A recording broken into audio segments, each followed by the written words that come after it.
So 17 deployments. We're not going to be able to outline each of them, but I would like to kind of highlight the deployments that you did, where to, and get into some of the actions on type stuff, if you're good with that. Yeah, absolutely. All right. So within the 17 deployments that you did, how many of them were with the Navy, and how many were with the Army? Some of them were Army and Navy. Like you'd bounce back and forth during the actual deployment? It was just a conglomeration of guys. Oh, gotcha. So I don't know. I haven't counted, but it was a fair mix. More Navy. More Navy. Yeah. But some of those also were deployments, doing combat search and rescue and those things. And so, like I said, not all more real sexy missions or sexy deployments. The early days of Iraq, when everyone was getting it on, I mean, those were the exciting deployments. I know the guys, like, I didn't get a chance to do any of the serious stuff, because I was a senior guy. I was, when I made E8 and E9, my life was relegated to, desk duty for the last part of my career. But yeah. But it sounds like operationally, though, there was a pretty, 10 meaty years or so of really getting after it. To compare the two areas of operation, I know they're vastly different, generally speaking. Did you find that your deployments to Iraq or Afghanistan, one way or the other, that one was more active and you got more, kind of legitimate time working than? So some of it was luck of the draw. Some of it was seasons, right? If you go to Afghanistan in the wintertime, you're probably not going to do anything. But the first big op that I went on, they cut the squadron in half. They sent half to Iraq and half stayed in Afghanistan. And we planned this really big deliberate op that we did with a troop size, troop plus. And, I never shot anybody at this point. And I was walking around with my chest out, like I was, like one of the guys, but I'd never done that. I'd never been tested. And I'd been shot at a few times. I had no clue where it was coming from, So we did a big op, and it was, a lot of these big ops the guys do now, it's like a couple PJs, a couple of controllers. And the reason I bring that up is because having a couple PJs is extra hands. It's something to bounce stuff off of with a guy. It's a split equipment, but it was just me. And so I had to hump all this stuff in. We walked about 7 hours to the mountains, and we come up to this area as ORP, and so the operational rally point. And so we're getting ladders set and pulling everything out. And I was on a ladder team with one of the snipers. And so, here I am like an idiot. We're sneaking up, right? We're going to sneak up on this thing. Dogs start barking. Yeah, your Pink Panther fucking crouch on. I was ready to go, and I'll tell you how I jacked this up. But dogs start barking everywhere. And, we had two with some RC guys, Ranger reconnaissance guys. They went out, the two of them, and scoped the target area, the compounds. They came back, and dogs started going crazy.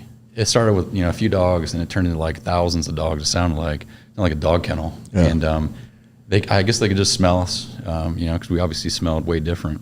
And so I grabbed the ladder like an idiot with my right hand. So you're right-handed, probably see where I'm going with this. And we just start getting lit up.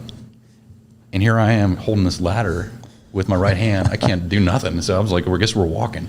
Yeah. And, I bring up this to a few people, just, especially younger guys. Like, I didn't know what I didn't know. And all the Navy guys that I was with had this is maybe their third deployment, right? So they've already, been in big ticks, and they know how to handle themselves. They know what to do. And they all just kept going forward. And it was good for me, because I was like, oh, I guess we keep going forward. I was like, oh, we're compromised. So we just hunker down here and start throwing grenades. And we press the target, set the ladder up, and then all hell breaks loose. And so, multiple compounds. I'm on one compound after, putting the ladder up, breached the door on this really small building. I mean, it's really small. And then everyone starts crashing it. And some of the guys around this target really hadn't done anything to this point, so I wasn't alone. But and recognize this is early in the war, so this is a lot of these TTPs are probably people are going to roll their eyes to them. But this small room got crashed quite a few times. Like, they didn't press in after the first banger, and so all the dirt and stuff came up in there, and guys couldn't see anything, started going white light, and guys were deeper than me. And a guy comes out, and I didn't know whether to shoot or not because I didn't know where everybody was in this building or this room. And so I muzzle strike the guy, and I drag him out of there, and everyone's just dragging people out. And it turns out there's guns everywhere once the smoke settles. So we had no clue. But as we're dragging our guys, zip tied up, and we're moving to the main compound, and there's chaos everywhere. And the town is waking up. So the town is kind of like, okay, what's going on in our backyard? And so they start calling for a PJ. And I'm like, oh, crap. And they're like, Doc, PJ. I'm like, holy crap. So I drop off my, my prisoner, and I run over to the main compound. And one of the assaulters is shot through the legs. And I'm like, holy shit. So I'm like, is this whole compound secure is what my question is, right? And because you got snipers on ladders, you got dudes lining up all these, detainees, and I'm assuming the compound's secure. And, as I break my med ruck open, getting ready to treat, guys from the building start shooting outside the door. And I'm like, holy crap, this isn't secure. And I can't treat him here. So I drag him across the compound. And, I still haven't even started treating him yet. And so... was he conscious? Yeah. And his weapon was shot. So, and he was pissed. He was telling me, do this, do that. And I'm like, I got to treat you. Just relax for a second. Put multiple tourniquets on. And, this is back before everything was standardized. This was kind of the Wild West with medical treatment, all these things. And my tourniquets are hurting him. And this is when we used to you carried multiple pain medications. And so I gave him some, morphine first, IM, which is nowadays, people, you'd be in a lot of trouble for giving someone intermuscular morphine. I just want to get something really quick. My hands were free. And I recognize people will listen to this will say, man, why would you do? We're using ketamine now and all these cool things. I got it. This is before that time. It's before it was all cool. And so I can't get the bleeding to stop.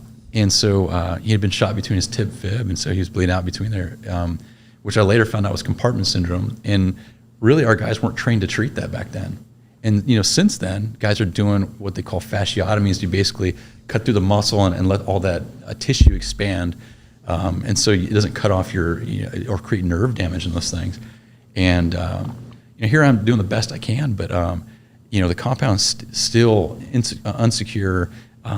A kid got shot, and they're asking, "Hey, Chad, can you come treat this kid?" I'm like, "No, I can't."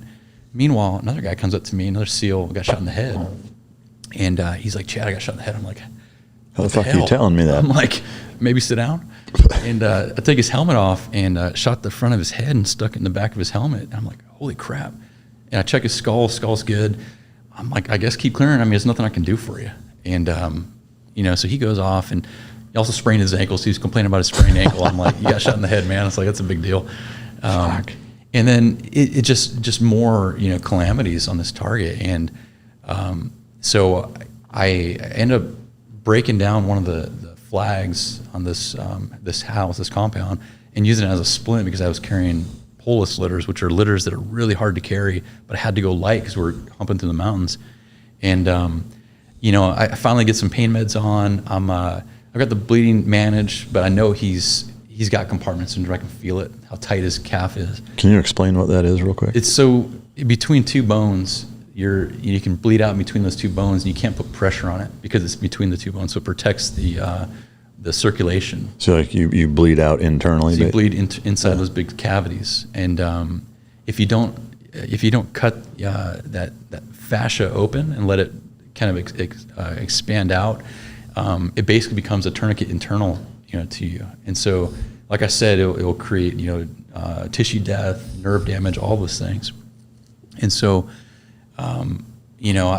I'm like, man, he just got to get to the cache, and they need to do surgery on him. And so, and meanwhile, the city is kind of coming. It kind of seemed like in the few snapshots of down these alleyways you'd see, kind of seemed like the Hunchback of Notre Dame, folks coming down.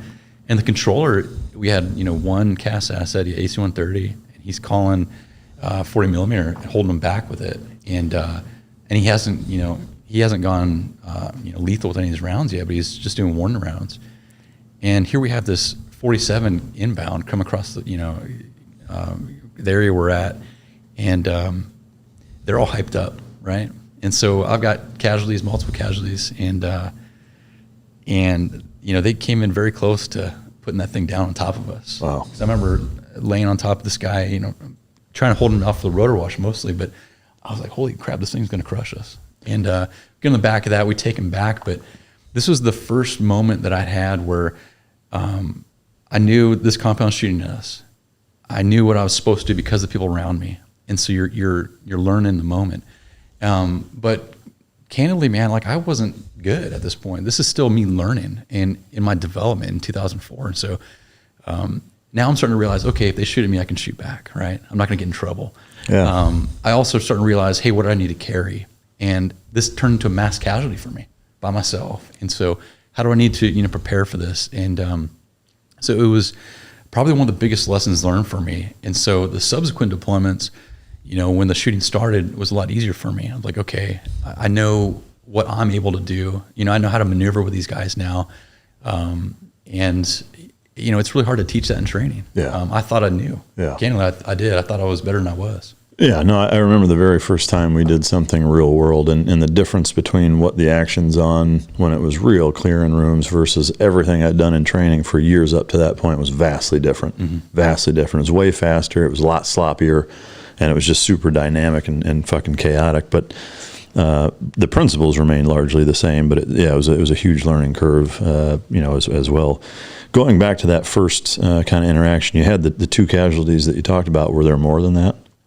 Yeah, so some other people had bumps and bruises. A lot on that target. A few people, fell off some high places, and a broken nose here and this and that. But those are the two guys that were shot. Yeah. And but then I started to realize that, especially in these mud huts and like in those places, part of the world, guys will fall through the roof and they can break their legs, and so you got to be ready for all that crap now, not just gunshot wounds. And so. But yeah, the long-winded answer of saying yes, those are only two like serious. Wounds, yeah.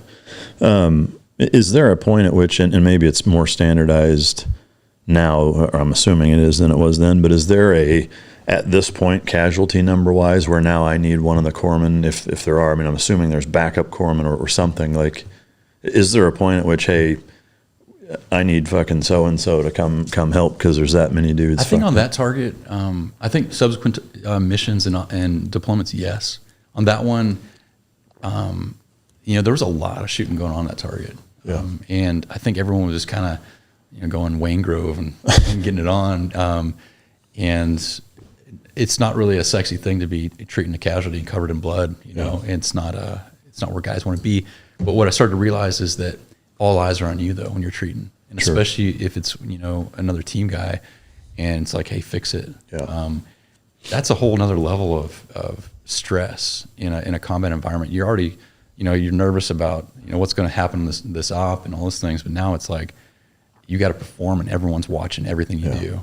That's like being in a really tight parking lot. Everybody's watching you trying to back into something. Yeah. But times 5,000, right?